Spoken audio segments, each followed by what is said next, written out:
আজকে মেঘনা নদীর একটা ছোট্ট চরে আসছি। এই চরে এসে আমার এত বেশি ভালো লাগছে। ভালো লাগার কারণ হচ্ছে এই চরটাতে এসে আমার সবচাইতে বেশি কবি জীবনানন্দ দাশের কথা মনে পড়ছে। কারণ জীবনানন্দ দাশ তার কবিতার ভিতরে যেই সকল শব্দ চয়ন করেন বা যেই ধরনের পরিবেশের বর্ণনা দেন, তার অনেকটা এই চরটা কভার করে ফেলেছে। লাইক এই দেখেন কাশফুল, সাদা কাশফুল, সাদা না, এটা একটু ধূসর কাশফুল। তারপরে আমরা জীবনানন্দ দাশের কবিতার ভিতর সরহোগলার বনের কথা শুনতে পাই। এই যে ওইটা হচ্ছে সরহোগলার বন, খুব ঘন। আবার এই যে দেখেন, এটা হচ্ছে ঘাস ফুল।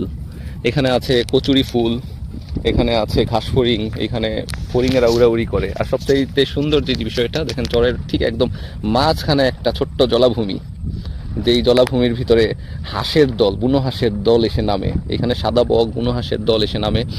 এই ছোট্ট জলাভূমির ভিতরেই আপনার এই ছোট ছোট মাছেরা এসে আটকে যায়, জোয়ারের সময় এসে ভাটায় এসে আটকা পড়ে। তো সেগুলো খেতেই বুনো হাঁসেরা, বকেরা ঝাঁকে ঝাঁকে এসে এখানে মাছ শিকার করে।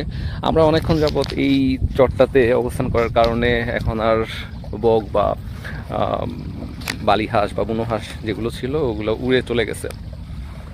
তো বুঝতেই পারছেন, এই যে কাশহোগলার যে বনটা, এই বনের ভিতর মানে এতই ঘন যে এগুলোর ভিতরে ঢোকাটা খুব টাফ।